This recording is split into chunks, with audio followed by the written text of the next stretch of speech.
Capricorn.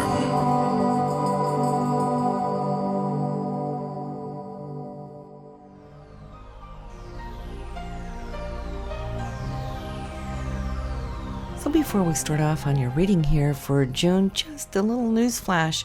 Those of you on my newsletter have already started to receive the daily Astro podcast, now available to you here on my YouTube channel, along with another new feature, which is your tarot forecasts. Now, the monthly ones will be individually designed for your sun signs. The daily Tarot and Astro podcasts, though, however, are general for all of us, not pertaining to your specific zodiac sign. But the monthly Tarot will be just like the monthly astrological ones, where you can listen to your sun sign. I hope you'll enjoy, and I will be posting a link here on the video itself, also in the description down below, for easy access for this new feature. Hello Capricorn, this is your forecast for June 2015, and you will love this month. All the transits are sextile, they're trines, they're just coming together, gelling perfectly, and coming in the aftermath of all the hard good work you did there in May, as there was probably a lot on your plate. You were breaking through, making decisions, but here comes the consequences and results. So let's start here with Venus first, though. Venus is until June 5th in your 7th house for love and committed relationships. It is in the sign of Cancer, so it goes to show that you're really deepening your emotions, sharing them with your partner.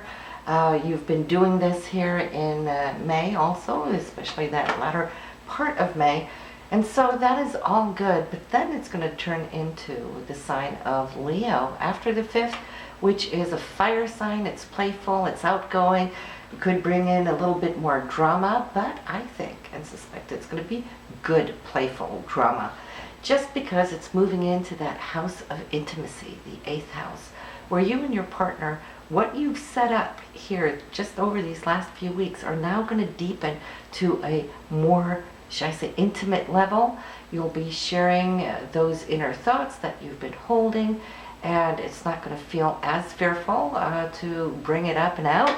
And so you will also be listening more to what your partner has to share. Now, Venus also rules money, and the 8th house is shared resources. So you and your partner may be looking over your savings, how this can improve, where you can set money aside, or even start and engage into new investments. But royalties and commissions, that kind of thing too, will come into play.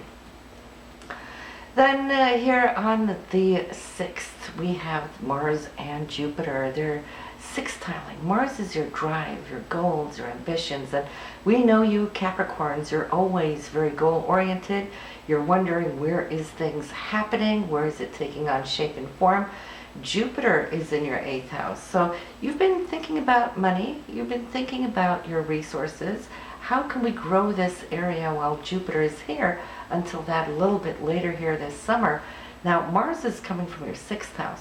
So it's more like I see how you're organizing and structuring that. But then again, wealth isn't just money. It's also about time off, free time. And the 6th house has to do with your day-to-day schedules, routines. I think this can come as good news for you Capricorns, that you're going to be looking at how you structure your daily life so you can have more off time as well, and then fit in other things that have been important to you that you might have been setting off for a while, and now they're coming in, and I see how you're going to be able to playfully do those things that you love to do. Now, Jupiter is very, very generous with us here this month. We have also on the 8th here where it's sextiling the sun, which is you. So you're feeling here on the 6th through the 8th that things now are not just coming together, but securing itself. This is also because Venus is trining Saturn, which is your ruler. So I see the grounding of, the securing of, the structuring of how you love, how you express your love, how you have time to spend time with your loved one. This is all very important. Why? Because it's so healing. Now, for some of you Capricorns, it's been work, work, work, or there has been other engagements that has been taking a lot of your time away. And there's this longing of wanting it to come together, be perfect, be harmonized. And here, just this first week of June probably will bring to the table those very factors that can give you a long-lasting effect. On the 9th, we have Mars, which is your drive again, coming in with unexpected news. Now, it's hanging from the 4th house into your 6th house. So this has to do with how you're spending time, not just at home and off in your free time, but there might be changes coming in to family. And in this case, it should all be good because sextiles are harmonious and Uranus might give you something that you hadn't really anticipated. And Uranus, I always like to think about as an accelerator of things. It rules time, but a different dimensional time. Mercury is more that linear from day to day, the straight focused line. Uranus will just come in and do things super quick for you, so pay attention to what that can be. Mercury is coming in here on the 10th with a beautiful aspect to Venus. Now Mercury is news, it's messages, it's the spoken word about love, which is Venus, but Venus also rules money, so here on the 10th, mark that on your calendar. And also on the very same day, we have a Uranian effect here with Uranus also sextiling the Sun, which is you. So here you can receive something that's very important, not just for the day-to-day, but I'm feeling that it could also open up a gateway or a portal for you. On the 14th, Sun will be conjuncting Mars. So on this day, it's the day right before Mercury goes direct, so we don't want to initiate anything new quite yet, and especially because we're so close to the planet turning around, it's even more so volatile. However, though, whatever it is you're thinking today, hold your horses, hold that thought, and just give it a few days into next week. Then you should be able to act upon it. Now, Mars is wanting to carve out a new direction for you, where your energy is going to go. I'm feeling if you're talking or having any kind of meetings today, this could be very energetic because you are so aligned with that drive of what it is now you see. Now, the Sun will always conjunct with Mercury once a year. This is the time, this is the day of it to occur. So I'm feeling that since it's in the 6th house, it might just also be insights as far as wanting to step it up, as far as working out or taking on something that is good for your health, for your diet. It is the area of health in your chart. So if you decide to go on a diet, you will follow through. If you decide to go to the gym and work out, you will have all the physical activity that's needed or called for. Now this beautiful week here from the 22nd to 29th, we've got two things ongoing. One is Jupiter, and you know anything Jupiter touches, it's going to be expansive and huge and generous and abundant. It is lining up with Uranus. So here we have the unexpected once again, but it has to do with the area of home. So if you're thinking about moving, changing things up, upgrading, well, Jupiter is going to be quite generous with you. If you are buying, you might just land a very good deal here as far as interest rates and so forth. And Venus is following in right behind it on the 29th, also with Uranus.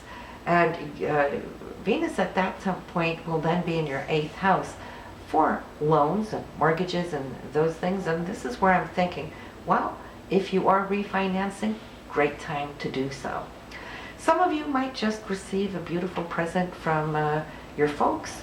This is family area as well. So whatever it is going to be for you, it's at least going to be really wonderful. We did mention Mercury is retrograde, which it has been from May 18th. It will turn direct on the 11th. We have Neptune turning retrograde this month, which will also be on the 11th. Now, Neptune rules our hopes, our dreams, our vision, our spirituality, our inner creativity, but it's not like it's going to vanish at all. What it's going to do here over the next 4 to 5 months is backtrack over all those incredible ideas or inspirations you had earlier, but still haven't had time to act upon. Well, just watch how they may just come to the surface again, allowing you more time. Always think about retrogrades as a second chance. So it's a second chance to work over this, should I say, far vision of the future that you hold, so you can actually build a little bit more structure to it when it's ready to go direct again. The new moon this month, Capricorn, is in your 6th house, same place where your Sun, Mercury, and Mars is. And this is the day where we plant our intentions for the month. And for you, that should be all about your health, paying extra attention to it, doing what's good for your body and soul, and also, of course, taking some time off to do those things that are important away from your day-to-day routine. We can get so stuck in that wheel of life that our routine eats up the day, where we can't really find time, space, or room for doing anything else. So I'm feeling that this is a great thing to have as your intention, but also remember to write your abundance check this day. The full moon, June 2nd, will be in your 12th house. That 12th house is always what happens behind the scene. It's when we pull back a little bit, where we're contemplating what we've done this whole entire month while the moon was transiting around your chart. Now we're concluding it. It's time to rest up a little bit, or also get in touch with our inner daydreams, but also pay attention to your nocturnal dreams. This is the area now that's psychically awakening for you on the 2nd. So that is what we have here for this month. I do want to mention, though, before we end, is Saturn is going to retrograde into your, let me see. It's going to retrograde back into your 11th house here on the 15th. It's currently still first half of the month in your 12th house. That's where it came into in December, but now it's going back into that 11th house where it was for 2.5 years. So it's going to allow you really to kind of wrap up that old issue, or the lessons, the life lessons that Saturn was giving you for 2.5 years. And you'll have time, because it will be retrograding until that of November, probably mid-November there, around the 15th, before it's going to go direct again. So you have time. It doesn't all have to happen all at once. So listen, since we have so many beautiful aspects, transits going on this month, Capricorn, I would absolutely have you listen to your partner's chart, just to see where he or she will be getting and receiving all of these blessings, all the sextiles, all these trines. And then, of course, when you do listen to your moon and rising sign, these aspects will show up in different parts of your chart, where it will give you a more fuller view of where you can also be receiving these Jupiter benefits. So listen, this was what we have here for June, and I will see you again in July. Bye now.